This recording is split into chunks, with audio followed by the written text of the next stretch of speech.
నమస్తే. తెలంగాణలో పల్లె నుంచి పట్టణం దాకా ప్రతి వార్తను ప్రజలకు చేరవేసే సరికొత్త ప్రయత్నం. ప్రతి జిల్లా నుంచి సంక్షిప్త రూపంలో సమస్త సమాచారం. తెలంగాణ 33 జిల్లాల సమగ్ర వార్తా స్రవంతి మీ ముందు తెచ్చింది టీ న్యూస్. 33 జిల్లాల నుంచి మా ప్రతినిధులు అందించే 33 వార్తల్ని ఇప్పుడు చూద్దాం.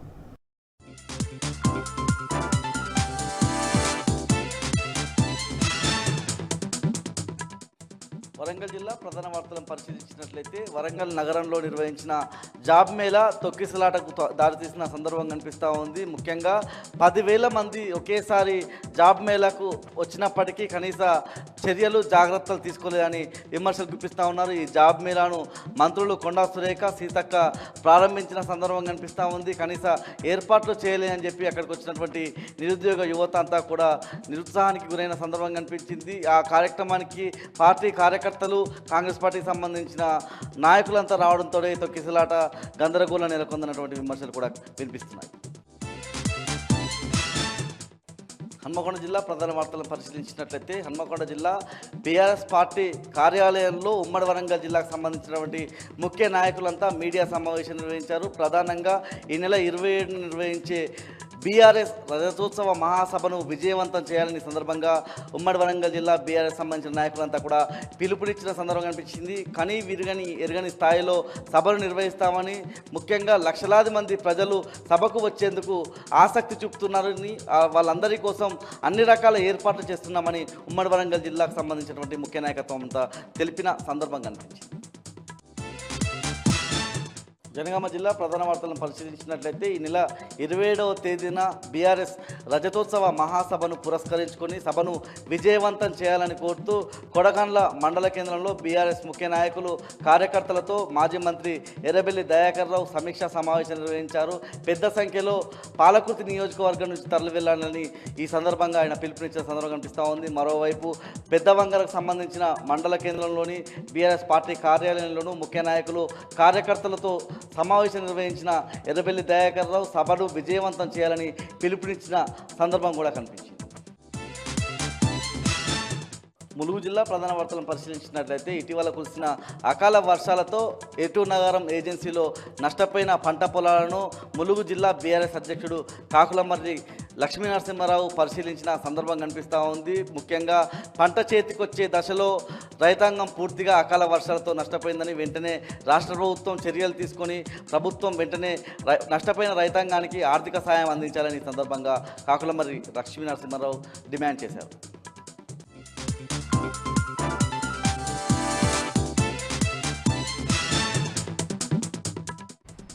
పెద్దపల్లి జిల్లాకు సంబంధించి ఈరోజు ప్రధాన వార్తలు చూసుకున్నట్లయితే మహాత్మా జ్యోతిరావు పూలే జయంతి సందర్భంగా మంతిని పట్టణ కేంద్రంలో ఉన్నటువంటి జ్యోతిబా పూలే విగ్రహానికి మంతిని మాజీ ఎమ్మెల్యే పుట్ట మధుకర్ పూలమాల వేసి నివాళులర్పించారు. ఈ సందర్భంగా పుట్ట మధుకర్ మాట్లాడుతూ బడుగు బలహీన వర్గాల అభ్యున్నతి కోసం పోరాడినటువంటి మహా వ్యక్తి జ్యోతిరావు పూలే అని చెప్పి ఈ సందర్భంగా వ్యాఖ్యానించారు. అంతేకాకుండా ఆ విద్యా వ్యవస్థను బలోపేతం చేయడానికి ప్రతి ఒక్కరు కూడా చదువుకోవాలంటూ కూడా ఒక విప్లవాత్మకమైన సంస్కరణ చేపట్టినటువంటి గొప్ప నాయకుడు జ్యోతిరావు పూలే అని చెప్పి కూడా ఈ సందర్భంగా ఆయన పేర్కొనడం జరిగింది. అంతేకాకుండా మహనీయులను స్ఫూర్తిగా తీసుకొని ప్రతి ఒక్కరు కూడా నడుచుకోవాలంటూ కూడా ఈ సందర్భంగా వెల్లడించారు. మహనీయుల స్ఫూర్తిని చాటే విధంగా మంతిని పట్టణంలో 23 మంది మహనీయుల విగ్రహాలను ఏర్పాటు చేసి మహనీయుల చరిత్రను ప్రజలకు వివరిస్తున్నామంటూ కూడా ఈ సందర్భంగా పుట్ట మధుకర్ వెల్లడించారు. అంతేకాకుండా ఏప్రిల్ మాసాన్ని మహనీయుల మాసంగా కూడా చెప్పుకుంటూ మహనీయుల దీక్షను కూడా చేపట్టారు పుట్ట మధుకర్. ఈ సందర్భంగా మహనీయుల స్ఫూర్తిదాయకంగా కూడా ఆ విధంగా దీక్షాపరమైన బట్టలు ధరించి కూడా అంతా కూడా మహనీయుల యొక్క చరిత్రను కూడా ఇంటింటికి కూడా వివరిస్తూ వెళ్ళారు. ఈ సందర్భంగా 3 రోజుల పాటు ఈ రోజు నుండి అంబేద్కర్ జయంతి వరకు కూడా మహనీయుల దీక్షను చేపడుతున్నట్టుగా పుట్ట మధుకర్ వెల్లడించారు. అలాగే మరొక ప్రధాన వార్త చూసుకున్నట్లయితే మహాత్మా జ్యోతిరావు పూలే జయంతి సందర్భంగా పెద్దపల్లి జిల్లా గోదావరిఖని పట్టణ కేంద్రంలో ఉన్నటువంటి మార్కండే కాలనీలో ఉన్నటువంటి జ్యోతిరావు పూలే విగ్రహానికి పెద్దపల్లి జిల్లా బీఆర్ఎస్ పార్టీ అధ్యక్షుడు రామోన మాజీ ఎమ్మెల్యే కోరకంటి చందర్ పూలమాల వేసి నివాళులర్పించారు. ఈ సందర్భంగా కోరకంటి చందర్ మాట్లాడుతూ బడుగు బలహీన వర్గాల కోసం పోరాడినటువంటి మహా వ్యక్తి జ్యోతిరావు పూలే అని వివరించారు. అంతేకాకుండా ప్రతి ఒక్కరు కూడా చదువుకోవాలంటూ కూడా విద్యా వ్యవస్థను బలోపేతం చేసి విద్యా వ్యవస్థ కోసం అలుపేరని పోరాటం చేసి ఎన్నో సంస్కరణలు చేపట్టినటువంటి గొప్ప నాయకుడు జ్యోతిరావు పూలే అని కూడా ఈ సందర్భంగా కోరకంటి చందర్ వ్యాఖ్యానించారు. అంతేకాకుండా జ్యోతిరావు పూలే ఆశయాలకు అనుగుణంగా తెలంగాణ తొలి ముఖ్యమంత్రి కేసీఆర్ గురుకుల పాఠశాలను కూడా ప్రోత్సహించి తెలంగాణలో గురుకుల విద్యా వ్యవస్థతో పాటు విద్యా వ్యవస్థను కూడా పూర్తి స్థాయిలో కూడా అభివృద్ధి చేసినటువంటి గొప్ప నాయకుడు కూడా కేసీఆర్ అంటూ కూడా ఈ సందర్భంగా వివరించారు. మహనీయుల స్ఫూర్తిదాయకంగా తీసుకుంటూ ప్రతి ఒక్కరు కూడా వారి అడుగుజాటల్లో నడవాలంటూ కూడా ఈ సందర్భంగా కోరారు. అలాగే జ్యోతిరావు పూలే వేడుకలు పెద్దపల్లి పట్టణ కేంద్రంలో కూడా ఘనంగా కొనసాగాయి. పెద్దపల్లి మాజీ ఎమ్మెల్యే దాసరి మనోహర్ రెడ్డి ఆధ్వర్యంలో కూడా జ్యోతిరావు పూలే జయంతి వేడుకలు ఘనంగా కొనసాగాయి. పెద్దపల్లి పట్టణ కేంద్రంలోని బస్టాండ్ చౌరస్తా వద్ద ఉన్నటువంటి ఆయన విగ్రహానికి దాసరి మనోహర్ రెడ్డి పూలమాల వేసి నివాళులు అర్పించారు. ఈ సందర్భంగా ఆయన మాట్లాడుతూ జ్యోతిరావు పూలే అణగారిన వర్గాలకు వ్యతిరేకంగా పోరాటం చేసి ప్రతి ఒక్కరూ చదువుకోవాలనే ఉద్దేశంతో విద్యా వ్యవస్థను బలోపేతం చేసి ఎన్నో క్రియాశీల సంస్కరణ చేపట్టినటువంటి నాయకుడు జ్యోతిరావు పూలే అని కూడా దాసరి మనోహర్ రెడ్డి వ్యాఖ్యానించారు. అంతేకాకుండా జ్యోతిబా పూలే భార్య కూడా మా బాలికల పాఠశాలలు కూడా ఏర్పాటు చేసి బాలికలు కూడా శ్రీ విద్యను ప్రోత్సహించినటువంటి గొప్ప నాయకురాలను కూడా ఈ సందర్భంగా వెల్లడించారు. మహనీయుల స్ఫూర్తిదాయకంగా తీసుకొని ప్రతి ఒక్కరు కూడా వారి యొక్క అడుగు జాడల్లో నడుస్తూ సమాజానికి సమాజ శ్రేయస్ కోసం తోడ్పాటు పడాలంటూ కూడా దాసరి మనోహర్ రెడ్డి వెల్లడించారు.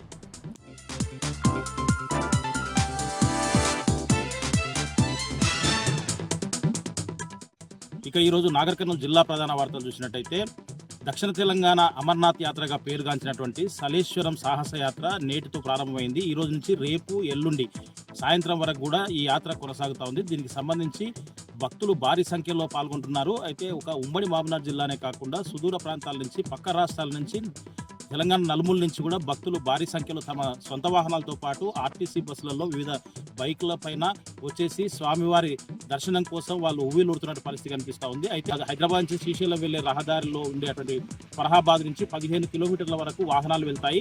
అక్కడి నుంచి కాలినడకన 3 కిలోమీటర్లు గుట్ట పైకి ఎక్కి మళ్ళీ లొద్దిలోకి దిగాల్సి ఉంటుంది. లొద్దిలోకి దిగిన వెంటనే అక్కడ స్వామి లింగమయ్య స్వామి దర్శనం ఇస్తాడు. ఆ దర్శనానికన్నా ముందు అక్కడ లొద్దిలో స్నానం ఆచరించి పైనుంచి వస్తున్నటువంటి జాలువారుతున్నటువంటి జలపాతాల కింద తర్వాత గుండంలో స్నానం ఆచరించి స్వామివారికి దర్శనం చేసుకొని మొక్కులు తీర్చుకోవడం ఇక్కడ ప్రత్యేకతగా భావించవచ్చు. ఒక దైవ భక్తియే కాకుండా ప్రశాంతమైనటువంటి వాతావరణంలో అక్కడికి వచ్చేటువంటి భక్తులు ప్రకృతి రమణీయంలో దట్టమైన నల్లమలాటవి ఎత్తైన కొండలు జాలువారే జలపాతాల మధ్యన ఆహ్లాదకరమైనటువంటి వాతావరణంలో ఆధ్యాత్మికంతో భక్తులంతా పారవశ్యంలో మునుగుతారని చెప్పవచ్చు. మరొక వార్త చూసినట్టయితే నాగర్ కర్నూలు జిల్లా వ్యాప్తంగా కూడా మహాత్మా జ్యోతిరావు పూలే జయంతి వేడుకలు 198వ జయంతి వేడుకలు ఘనంగా నిర్వహించారు. ఇటు అధికారికంగా అటు అనధికారికంగా కూడా పలు స్వచ్ఛంద సంస్థలు నిర్వహించినటువంటి పరిస్థితి కనిపించింది. అయితే నాగర్ కర్నూలుతో పాటు కొల్లాపూర్, అచ్చంపేట, కల్వకుర్తి ఎన్ని ప్రాంతాల్లో కూడా మహాత్మా జ్యోతిరావు పూలే జయంతి వేడుకలు ఎంతో ఘనంగా నిర్వహించారు. ముఖ్యంగా కల్వకుర్తి పట్టణంలోని సప్లాన్ సాధన సమితి ఆధ్వర్యంలో ఎప్పుడూ లేని విధంగా ఈ సంవత్సరం మహాత్మా జ్యోతిబా పూలే 190వ జయంతి వేడుకలు ఎంఆర్ఓ ఆఫీస్ ముందు ఒక టెంట్ వేసి నిర్వహించినటువంటి పరిస్థితి. ఈ కార్యక్రమానికి పలు పార్టీల నాయకులు పలు కులాల సంఘాల నాయకులు ఇచ్చేసి జ్యోతిరావు పూలే చిత్రపటాలకు పూలమాలలు వేసి నివాళులు అర్పించినటువంటి పరిస్థితి కనిపించింది. ఆయన ఆశయాలను కొనసాగించాలని, ఆయన అడుగుజాడల్లో ప్రతి ఒక్కరు కూడా నడవాలని చెప్పేసి కూడా పలువురు అతన్ని కొనియాడినటువంటి పరిస్థితి కనిపించింది. అతను చేసినటువంటి సేవలు కావచ్చు, అతను ప్రతి ఒక్కరికి కూడా ఆదర్శం అని చెప్పేసి బీసీ సప్లాన్ సాధన సమితి ఆధ్వర్యంలో ఏర్పాటు చేయడం కూడా ఎంతో గర్వకారణం అని చెప్పేసి కూడా పలువురు కొనియాడినటువంటి పరిస్థితి కనిపించింది. మరొక వార్త చూసినట్టయితే ఎస్ఎల్బిసి టన్నెల్లో ప్రమాదం జరిగి నేటికి 49 రోజులు అవుతుంది. రేపటికి అక్షరాల 50 రోజులు అవుతుంది. అయినప్పటికీ కూడా అందులోనే ఇంకా 6 మంది చిక్కుకొని ఉన్నారు. కేవలం 2 మృతదేహాలు మాత్రమే బయటికి తీసుకురాగలిగారు. దీనికి సంబంధించి అధికారులు కావచ్చు, అక్కడ ఉన్నటువంటి రెస్క్యూ టీమ్స్ ఏవైతే ఉన్నాయో అవి నిరంతరంగా కష్టపడుతున్నప్పటికీ ఫలితం మాత్రం దక్కట్లేదని చెప్పేసి వాళ్ళు ఆవేదన చెందుతున్నటువంటి పరిస్థితి కనిపించింది. అయితే ప్రభుత్వం మాత్రం నిమ్మకు నీరెత్తినట్టుగా ఒక ప్రత్యేక అధికారిని కేటాయించి మీరు చూసుకోండి అన్నట్టుగా వ్యవహరిస్తుందని చెప్పేసి కూడా పలు ఆరోపణలు వినిపిస్తున్నటువంటి పరిస్థితి కనిపిస్తూ ఉంది. గతంలో ఇన్సిడెంట్ జరిగిన కొద్ది రోజులు మాత్రం ప్రతినిత్యం కూడా ఇక్కడ హెలికాప్టర్లో వచ్చేటువంటి మంత్రి కానీ ఆ తర్వాత వచ్చిన ముఖ్యమంత్రి కావచ్చు, వివిధ మంత్రుల హోదాల్లో ఉన్న వాళ్ళు కావచ్చు, ఆ స్టార్టింగ్లో హడావిడి చేశారు. కానీ ఇన్ని రోజులు అవుతుంది, 6 మంది ఇంకా అందులోనే చిక్కుకున్నారు. ఇప్పటి వరకు హైదరాబాద్లో ఒక రివ్యూ పెట్టేసి దానికి ఒక ప్రత్యేక అధికారిని కేటాయించి చేతులు దులుపుకున్నారు తప్ప ఇప్పటి వరకు 6 మంది ఆచూకీ కోసం ఒక ప్రకటన కానీ ఎలాంటి ప్రకటన చేయకపోవడం కూడా దురదృష్టకరం అని చెప్పేసి కూడా పలువురు ఆరోపిస్తున్నటువంటి పరిస్థితి కనిపిస్తూ ఉంది. నిజంగా కూడా రేపటితో 50 రోజులు అవుతుంది. వాళ్ళ కుటుంబాలు అయితే తల్లడిల్లుతా ఉన్నాయి. అసలు ఏమి దిక్కుతోచని పరిస్థితి, ప్రభుత్వం ఏం చెప్పడం లేదని చెప్పేసి కూడా వాళ్ళు ఆవేదన చెందుతున్న పరిస్థితి కనిపిస్తూ ఉంది.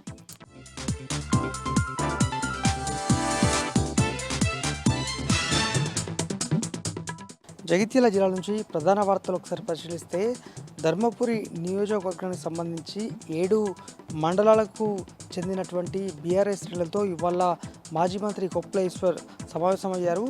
ఈ నెల 27న బీఆర్ఎస్ పార్టీ ప్లీనరీకి సంబంధించి విజయోత్సవానికి పూర్తి స్థాయిలో విజయవంతం చేయాలంటూ వాళ్ళ సమావేశాన్ని అయితే నిర్వహించారు. పెద్ద ఎత్తున కూడా ధర్మపురి నియోజకవర్గం నుంచి తరలి రావాలంటూ ఈ సందర్భంగా కార్యకర్తలకు అయితే దిశానిర్దేశం చేశారు. ఎందుకంటే 25 సంవత్సరాల పార్టీ ప్లీనరీకి సంబంధించి జగిత్యాల జిల్లా నుంచి కూడా పెద్ద సంఖ్యలో హాజరు కావాలి. ఉమ్మడి జిల్లాలో జగిత్యాల అంటేనే ఒక ప్రత్యేకమైన గుర్తింపు ఉంది. ఈ క్రమంలో బీఆర్ఎస్ శ్రేణులు పెద్ద ఎత్తున హాజరై విజయవంతం చేయాలంటూ కూడా కొప్పులేశ్వర్ కార్యకర్తలను ఉద్దేశించి చెప్పడం జరిగింది. దీంతో 7 మండలాలకు సంబంధించి దాదాపు వందలాది మంది కార్యకర్తలు ఇవాళ ధర్మపురి నియోజకవర్గంలో జరిగినటువంటి కార్యక్రమానికి హాజరయ్యారు. దీనికి ఇటు కొప్పులేశ్వర్తో పాటు ముఖ్య నాయకులంతా కూడా ఆ కార్యకర్తలకైతే దిశానిర్దేశం చేశారు. మల్యాల మండలం కొండగట్టు ఆంజనేయ స్వామి క్షేత్రంలో చిన్న హనుమాన్ జయంతి వేడుకలు ప్రారంభమైన విషయం మనకు తెలిసిందే. దీనికి సంబంధించి ఇవాళ నుంచి 3 రోజుల పాటు అంటే ఇవాళ రేపు ఎల్లుండి 3 రోజులు ఘనంగా వేడుకలు అయితే కొనసాగుతాయి. అయితే అందుకు దగ్గర ఏర్పాట్లు చేయడంలో ఇటు అధికారులు అయితే విఫలమైనట్టు మనకు స్పష్టంగా అర్థమవుతుంది. ఎందుకంటే ఇవాళ జిల్లా కలెక్టర్ సత్యప్రసాద్ అక్కడికి వస్తున్నారన్న నేపథ్యంలోనే కోనేరులో నీటిని శుద్ధి చేసి అప్పటికప్పుడు ఇతర నీరును ఉంచారనేటువంటిది అక్కడి భక్తుల తీవ్రమైనటువంటి ఆరోపణ. ఎందుకంటే మురికి నీరు ఉన్నప్పటికీ కూడా పట్టించుకోకుండా కలెక్టర్ వచ్చి ఎక్కడ అధికారులను తిడతారో ఉన్న ఉద్దేశంలో అప్పటికప్పుడు నీటిని నింపారంటూ కూడా భక్తులు చెప్పడం జరిగింది. మరి ఇప్పటికైనా తీవ్రమైనటువంటి ఎండలు ఉన్నటువంటి నేపథ్యంలో భక్తులకు సకల సౌకర్యాలతో పాటు వసతులు కల్పించాలంటే భక్తులు కోరుతున్నారు. మరొక వార్త, వాళ్ళ జగిత్యాల జిల్లా కలెక్టర్లోని ట్రెజరీ కార్యాలయంలో ఏసీబీ దాడులు కొనసాగాయి. సిపిఎస్కు సంబంధించి ఓ కానిస్టేబుల్కు రావాల్సినటువంటి 1,00,000కు పైగా డబ్బులకు సంబంధించి కూడా అక్కడ ఉన్నటువంటి ట్రెజరీ కార్యాలయాల సీనియర్ అకౌంటెంట్ 7,000 రూపాయలు లంచం తీసుకుంటూ ఇవాళ ఏసీబీ అధికారులకు రెడీ హ్యాండెడ్గా పట్టుబడ్డాడు. అయితే గతంలో ఆయన డబ్బుల కోసం తిరుగుతున్నప్పటికీ 7,000 రూపాయలు లంచం ఇస్తేనే తాను అమౌంట్ సిపిఐ సంబంధించి పూర్తి చేస్తా అని చెప్పడంతో వరుసగా కాల్ చేయడంతో విసిగిపోయినటువంటి ఆ కానిస్టేబుల్ ఇవాళ పోలీసులకు ఏసీబీ అధికారులకు ఫిర్యాదు చేసి ఇవాళ రెడీ హ్యాండెడ్గా అయితే పట్టుబడ్డాడు. మరి ఇంకా దీని వెనుక ఎవరైనా ఉన్నారా, కేవలము ఈ సీనియర్ అకౌంటెంట్ పాత్రనే అన్న కోణంలో ఏసీబీ అధికారుల దాడి అయితే కొనసాగుతుంది.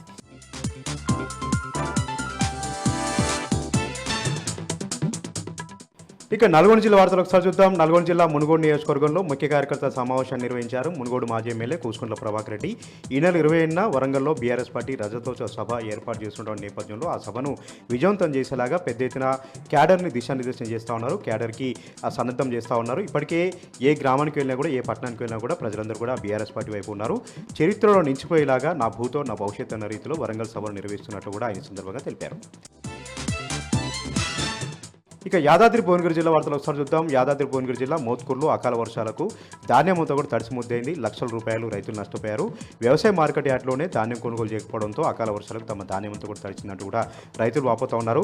3-4 రోజులుగా ధాన్యం కొనుగోలు జరపట్లేదు. అందుకే అకాల వర్షాలకు తమ ధాన్యం అంతా కూడా తడిచింది. తమకు నష్టపరిహారం చెల్లించాలి.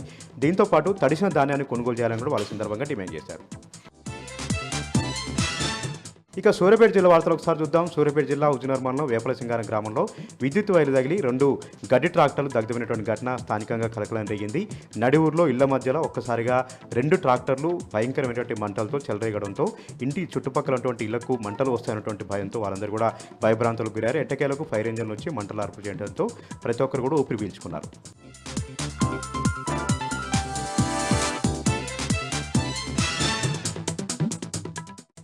మహబూబ్ నగర్ జిల్లా పాలమూరు యూనివర్సిటీలో కాంట్రాక్ట్ అధ్యాపకుల ఆందోళనలు కొనసాగుతున్నాయి. అడ్మినిస్ట్రేషన్ బిల్డింగ్ ముందు నల్ల బ్యాడ్జీలు ధరించి కాంట్రాక్ట్ అధ్యాపకులు నిరసన తెలియజేశారు. అనంతరం ఫార్మసీ కాలేజ్ వరకు ర్యాలీ నిర్వహించారు. కాంగ్రెస్ ప్రభుత్వం ఎన్నికల్లో ఇచ్చినటువంటి హామీని అమలు చేయకుండా జీవో 21 విడుదల చేసిందని కాంట్రాక్ట్ అధ్యాపకులు ఆందోళన వ్యక్తం చేశారు. తమని వెంటనే రెగ్యులరైజ్ చేయాలని జీవో 21ను వెనక్కి తీసుకోవాలని కాంట్రాక్ట్ అధ్యాపకులు ప్రభుత్వాన్ని డిమాండ్ చేశారు. వనపర్తి జిల్లా గణపురం మండల కేంద్రంలో వరంగల్లో జరిగే బీఆర్ఎస్ పార్టీ రజతోత్సవ సభ సన్నాహక సమావేశానికి మాజీ మంత్రి నిరంజన్ రెడ్డి ముఖ్య అతిథిగా హాజరయ్యారు. రజతోత్సవ సభకు పెద్ద ఎత్తున తరలి రావాలని పిలుపునిచ్చారు. గణపురం మండల కేంద్రంలో కాకతీయుల కాలం నాటి గణప సముద్రం పునర్నిర్మాణం చేసిన ఘనత బీఆర్ఎస్ పార్టీకే దక్కుతుందని మాజీ మంత్రి నిరంజన్ రెడ్డి గుర్తు చేశారు. ముంపు పరిహారం 25 లక్షలు ఇస్తానన్న కాంగ్రెస్ నాయకుల్ని నిలదీయాలన్నారు.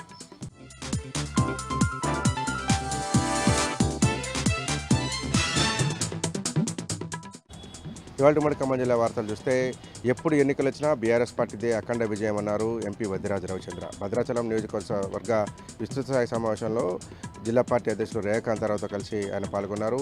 ఏప్రిల్ 27న బీఆర్ఎస్ పార్టీ నిర్వహించేటువంటి రజతోత్సవ సభను ఘన విజయం చేయాలంటూ పార్టీ శ్రేణులకు పిలుపునిచ్చారు. భద్రాచలంలో కార్యకర్తలంతా కష్టపడి గెలిపిస్తే ఎమ్మెల్యే పార్టీకి ద్రోహం చేసి కాంగ్రెస్ పార్టీలో చేరారని, త్వరలోనే ఉప ఎన్నికలు రాబోతున్నాయని, ఇక్కడ బీఆర్ఎస్ పార్టీ అఖండ విజయం సాధిస్తుందని ఎంపీ వద్దిరాజు రవిచంద్ర ధీమా వ్యక్తం చేశారు. ఏప్రిల్ 27వ తేదీన జరిగేటువంటి బీఆర్ఎస్ పార్టీ రజతోత్సవ సభను విజయవంతం చేసేందుకు ప్రతి కార్యకర్త దండుకట్టి కదలాలని ఆయన పిలుపునిచ్చారు. కేసీఆర్ అధ్యక్షతన జరగబోయే ఈ సభ తర్వాత విప్లవాత్మకమైన మార్పులు వస్తాయని, ప్రజల పక్షాన పోరాడేందుకు బీఆర్ఎస్ పార్టీ అన్ని విధాలా సిద్ధంగా ఉంటుందని చెప్పి పార్టీ శ్రేణులకు పిలుపునిచ్చారు. బీఆర్ఎస్ పార్టీ జిల్లా అధ్యక్షుడు రేఖాంతారావు, ఎంపీ వద్దిరాజు రవిచంద్రతో పాటు భద్రాచలం నియోజకవర్గానికి సంబంధించినటువంటి ముఖ్య కార్యకర్తలు, నాయకులంతా ఈ సమావేశంలో పాల్గొన్నారు. కేసీఆర్ నిర్వహించబోతున్నటువంటి రజతోత్సవ సభ పట్ల గ్రామాన విస్తృత ప్రచారం నిర్వహించి 27వ తేదీన జరిగే సభకు వెల్లువలా తరలి రావాలంటూ వద్దిరాజు రవిచంద్ర పిలుపునిచ్చారు. కొత్తగూడెంలో కాంగ్రెస్ కార్యకర్తలు అత్యుత్సాహం ప్రదర్శించారు. యువజన కాంగ్రెస్ అధ్యక్షుడు శివచరణ్ రెడ్డి రాక సందర్భంగా బాణసంచా కాల్చడంతో అది అగ్ని ప్రమాదానికి కారణమైంది. పోస్టాఫీస్ సెంటర్లో శివచరణ్ రెడ్డికి స్వాగతం పలికేటువంటి క్రమంలో అత్యుత్సాహం ప్రదర్శించిన కాంగ్రెస్ కార్యకర్తలు బాణసంచా పేల్చడంతో మున్సిపల్ పైలాన్పై పడి మంటలు చెలరేగాయి. అక్కడే ఉన్నటువంటి పోలీసులు దాన్ని గమనించి మంటలార్పడంతో పెను ప్రమాదం తప్పింది. కాంగ్రెస్ కార్యకర్తల అత్యుత్సాహాన్ని అక్కడ ఉన్నటువంటి స్థానిక ప్రజలు తప్పుపట్టారు. నాయకుల రాక సందర్భంగా హడావిడి చేయడం పరిపాటి అయినప్పటికీ కూడా కనీసం మంటలు చెలరేగే అంశాన్ని కూడా చూసుకోకుండా అత్యుత్సాహం ప్రదర్శించినటువంటి కాంగ్రెస్ నేతలపైన ప్రజలు ఆగ్రహం వ్యక్తం చేస్తున్నారు. ఖమ్మం జిల్లా పెనుబల్లి బస్టాండ్లో గంజాయి తరలిస్తున్నటువంటి వ్యక్తిని అదుపులోకి తీసుకున్నారు పోలీసులు. భద్రాచలం నుంచి విజయవాడకు ఆర్టీసీ బస్సులో ప్రయాణం చేసినటువంటి వ్యక్తి అనుమానంగా సంచరించడంతో అతన్ని తనిఖీ చేయగా అతని వద్ద 1 కేజీ 100 గ్రాములకు పైగా గంజాయి పట్టుబడింది. ఈ గంజాయిని స్వాధీనం చేసుకున్నటువంటి పోలీసులు ఎక్కడి నుంచి తీసుకొస్తున్నారనేటువంటి కోణంలో విచారణ కొనసాగిస్తున్నారు. ఆ గంజాయి తరలిస్తున్న వ్యక్తిని అదుపులోకి తీసుకొని పోలీసులకు తరలించి ఆ గంజాయి తరలింపుకు సంబంధించినటువంటి మొత్తం విచారణ కొనసాగిస్తున్నట్టుగా తెలిపారు.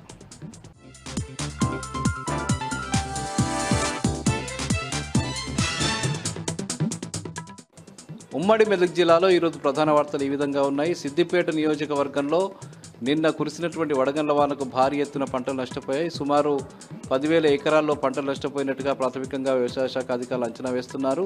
ముఖ్యంగా చిన్నకోడూరు, నంగనూరు మండలాల్లో కురిసినటువంటి ఈ వర్షానికి పెద్ద ఎత్తున పంటలు దెబ్బతిన్న నేపథ్యంలో రైతులంతా కూడా ఆందోళన వ్యక్తం చేస్తున్నారు, ఆవేదన వ్యక్తం చేస్తున్నారు. కన్నీరు మున్నీరుగా విలపిస్తున్నటువంటి పరిస్థితి. ప్రభుత్వం తమని ఆదుకుని ఎకరానికి 30,000 రూపాయల నష్టపరిహారం చెల్లించాలని చెప్పి ఈ సందర్భంగా వాళ్ళు డిమాండ్ చేశారు.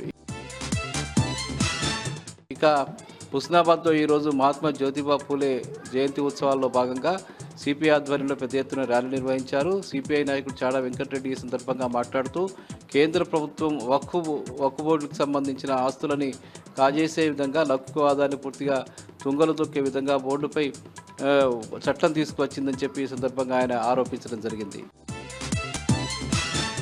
ఇక మెదక్ జిల్లా వార్త వచ్చేసరికి మెదక్ జిల్లాలో ఈరోజు గుమ్మడిదలకు సంబంధించి పెద్ద ఎత్తున ఆందోళన కొనసాగింది. ముఖ్యంగా ప్రభుత్వం తమ ఒండి వైఖరిని యథావిధిగా కొనసాగిస్తూ గుమ్మడిదల ప్రాంతంలో అటు ప్యారానగరు, నల్లవేలి ప్రాంతంలో డంప్ యార్డు కొనసాగింపుకు నిర్ణయం తీసుకొని ఆ గ్రామాల్లో నోటీసులు జారీ చేసిన నేపథ్యంలో పెద్ద ఎత్తున ప్రజలు ఆందోళనకు దిగారు. ఎట్టి పరిస్థితుల్లో కూడా తమ భూముల్ని అక్కడి ప్రాంతంలో డంప్ యార్డు ఏర్పాటుకు ఇచ్చేది లేదని చెప్పి వాళ్ళు పూనుకున్నారు. ముఖ్యంగా దాదాపు వేలాది మంది అక్కడికి ఆర్డీఓ కార్యాలయానికి వెళ్ళి వినతి పత్రం కూడా సమర్పించడం జరిగింది. ఎట్టి పరిస్థితుల్లో కూడా డంప్ యార్డ్ అక్కడ ఏర్పాటు చేస్తే పెద్ద ఎత్తున ఆందోళన చేపడతామని ఈ సందర్భంగా వాళ్ళు హెచ్చరించడం జరిగింది. ఇక సంగారెడ్డి జిల్లా వార్తలు వచ్చేసరికి సంగారెడ్డి జిల్లా నారాయణఖేడ్ ప్రాంతంలో అబ్బెందలో ఒక గౌతమ బుద్ధుని విగ్రహాన్ని ధ్వంసం చేసిన నేపథ్యంలో స్థానికులంతా కూడా పెద్ద ఎత్తున ఆందోళన నిర్వహించారు. ఈ సందర్భంగా అక్కడి నాయకులు, ప్రజా సంఘాల నాయకులు మాట్లాడుతూ గౌతమ బుద్ధుని విగ్రహాన్ని ధ్వంసం చేసిన వ్యక్తుల్ని కఠినంగా శిక్షించాలని చెప్పి వాళ్ళు డిమాండ్ చేయడం జరిగింది. ఇక ఉమ్మడి మెదక్ జిల్లా వ్యాప్తంగా ఇటు సిద్దిపేట, మెదక్, సంగారెడ్డి, జహీరాబాదు తదితర ప్రాంతాల్లో మహాత్మా జ్యోతిబా పూలే 199వ జయంతి ఉత్సవాలు ఘనంగా జరిగాయి. అన్ని ప్రాంతాల్లో కూడా అధికారికంగా ఈ కార్యక్రమాన్ని నిర్వహించారు. ప్రైవేట్లో కూడా పెద్ద ఎత్తున ఈ కార్యక్రమాలు జరిగాయి. సంగారెడ్డిలో జరిగినటువంటి కార్యక్రమంలో మంత్రి దామోదర్ రాజనరసింహ, స్థానిక ఎమ్మెల్యే చింతా ప్రభాకర్ తదితరులు పాల్గొన్నారు. మహాత్మా జ్యోతిబా పూలే విగ్రహానికి పూలమాల వేసి నివాళులర్పించారు. జిల్లా వ్యాప్తంగా జ్యోతిబా పూలే చేసినటువంటి సేవల్ని కొనియాడారు.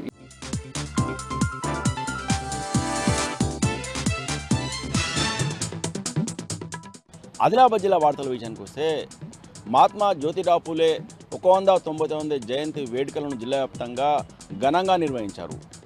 జిల్లా కేంద్రంలోని బీసీ స్టడీ సర్కిల్ ఆవరణలో ఉన్న మహాత్మా జ్యోతిబా పూలే విగ్రహానికి అధికారులు, ప్రజాప్రతినిధులు, అలాగే బీసీ సంఘాల ప్రతినిధులు, ప్రజా సంఘాలకు చెందిన ప్రతినిధులు పెద్ద ఎత్తున హాజరై ఆయన విగ్రహానికి పూలమాలను అర్పించి ఘనంగా నివాళులర్పించారు. ఈ కార్యక్రమంలో జిల్లా కలెక్టర్ రాజర్షి షాతో పాటు అధికారులు, బీసీ సంఘాల ప్రతినిధులు, అలాగే నాయకులు పాల్గొన్నారు. ఈ సందర్భంగా జిల్లా కలెక్టర్ రాజర్షి షా మాట్లాడుతూ బడుగు బలైన వర్గాల అభివృద్ధి కోసము జ్యోతిరావు పూలే ఎంతో సేవలు చేశారని, ఆయన ఒక సంఘ సంస్కృతగా, మేధావిగా ప్రజలకు అలాగే భారతదేశానికి, సమాజానికి ఎన్నో సేవలు చేశారని, ఆయన అనుసరించిన మార్గాలను ప్రతి ఒక్కరు కూడా అనుసరించాలని ఈ సందర్భంగా పిలుపునిచ్చారు. ఇక నిర్మల్ జిల్లా వార్తల విషయానికి వస్తే మామడ మండలం అటవీ ప్రాంతంలో నిన్న తూనికాకు సేకరణకు బయలుదేరిన 4 మహిళలు దారి తప్పి అడవిలోనూ ఉండడం కలకలం సృష్టించింది. అయితే ఈ సమాచారాన్ని గ్రామస్తులు జిల్లా ఎస్పీ జానకి షర్మిల దృష్టికి తీసుకెళ్లారు. వెంటనే రంగంలోకి దిగిన జిల్లా ఎస్పీ స్పెషల్ పార్టీ పోలీసులతో వారి ఆచూకీ కోసం ప్రత్యేకంగా అడవంతా గాలించారు. అత్యాధునిక టెక్నాలజీతో పాటు డ్రోన్ల సహాయంతో అలాగే సిగ్నలింగ్ వ్యవస్థను ట్రాక్ చేస్తూ అడవంతా గాలించారు. స్పెషల్ పార్టీ పోలీసులు 4 ట్రాక్టర్లలో అడవిలో గాలింపు చర్యలు చేపట్టారు. ఈ స్పెషల్ ఆపరేషన్లో జిల్లా ఎస్పీ డాక్టర్ జానకి షర్మిల స్వయంగా పాల్గొన్నారు. ఎటకేలకు 4 ఆచూకీ తెలుసుకున్న పోలీసులు వారిని సురక్షితంగా తీసుకొచ్చి గ్రామస్తులకు అప్పచెప్పారు. ఈ సందర్భంగా గ్రామస్తులు జిల్లా ఎస్పీతో పాటు పోలీసులను ప్రత్యేకంగా అభినందించారు. వారికి పూలతో స్వాగతం పలికారు. ఈ సందర్భంగా జిల్లా ఎస్పీ జానకి షర్మిల మాట్లాడుతూ పోలీసు హక్కు పేరుతో ప్రత్యేక కార్యక్రమం నిర్వహిస్తున్నామని, మహిళలు ఆపదలున్న సమయంలో తమను సంప్రదిస్తే ఖచ్చితంగా వారికి సహాయం చేసేందుకు చర్యలు చేపడతామని పేర్కొన్నారు. ఇక మరో వార్తా విషయానికి వస్తే IIITలో కాంట్రాక్ట్ అధ్యాపకులు చేపట్టిన ఆందోళన నేటికి 3వ రోజు చేరుకుంది. తమ న్యాయమైన డిమాండ్లను వెంటనే పరిష్కరించాలని, అంతవరకు కూడా తమ ఆందోళన కొనసాగుతుందని ఈ సందర్భంగా కాంట్రాక్ట్ అధ్యాపకులు పేర్కొన్నారు. గత 3 రోజులుగా తమ ఆందోళన చేస్తున్న ప్రభుత్వం ఏమాత్రం పట్టించుకోకపోవడం పట్ల కాంట్రాక్ట్ అధ్యాపకులు ఆందోళన వ్యక్తం చేశారు. వెంటనే 21 జీవోను రద్దు చేయాలని, అలాగే తమను కాంట్రాక్టు అధ్యాపకులను రెగ్యులర్ చేయాలని, యూజీసీ స్కేల్ అమలు చేయాలని ఈ సందర్భంగా డిమాండ్ చేశారు. ఈరోజు బైక్ ర్యాలీ నిర్వహించి ఈ ఆందోళనలో పాల్గొన్నారు. IIIT ప్రాంగణంలో నిర్వహించిన బైక్ ర్యాలీలో కాంట్రాక్ట్ అధ్యాపకులు పాల్గొన్నారు. ఈ సందర్భంగా కాంట్రాక్ట్ అధ్యాపకులు మాట్లాడుతూ తమను క్రమబద్ధీకరించాలని, అలాగే యూజీసీ స్కేళ్లను వెంటనే అమలు చేయాలని, లేని పక్షంలో తమ ఆందోళన నిరంతరం కొనసాగుతుందని పేర్కొన్నారు. ఇక మరో వార్తా విషయానికి వస్తే ఈ నెల 27వ తేదీన వరంగల్లో బీఆర్ఎస్ పార్టీ ఆధ్వర్యంలో నిర్వహించే 25వ రజతోత్సవ వేడుకలకు ముదోల్ నియోజకవర్గం నుంచి ప్రతి ఇంటి నుంచి కూడా కార్యకర్తలు పెద్ద ఎత్తున తరలి రావాలని ముదోల్ నియోజకవర్గం సమన్వయ సమితి సభ్యులు లోలం శ్యామ్ సుందర్ పిలుపునిచ్చారు. లోకేశ్వరం మండల కేంద్రంలో నిర్వహించిన సన్నాహక సమావేశంలో ముఖ్య కార్యకర్తలతో ఆయన మాట్లాడారు. ఈ సందర్భంగా లోలం శ్యామ్ సుందర్ మాట్లాడుతూ వరంగల్ నిర్వహించే బహిరంగ సభకు ప్రతి గ్రామం నుంచి కూడా కార్యకర్తలు తరలి రావాలని విజ్ఞప్తి చేశారు. ప్రతి గ్రామంలో 27వ తేదీన గ్రామాన బీఆర్ఎస్ పార్టీ జెండాలను ఎగురవేయాలని, ప్రతి ఇంట కూడా ఈ బీఆర్ఎస్ పార్టీ బహిరంగ సభకు సంబంధించిన చర్చ జరగాలని ఈ సందర్భంగా కార్యకర్తలకు పిలుపునిచ్చారు.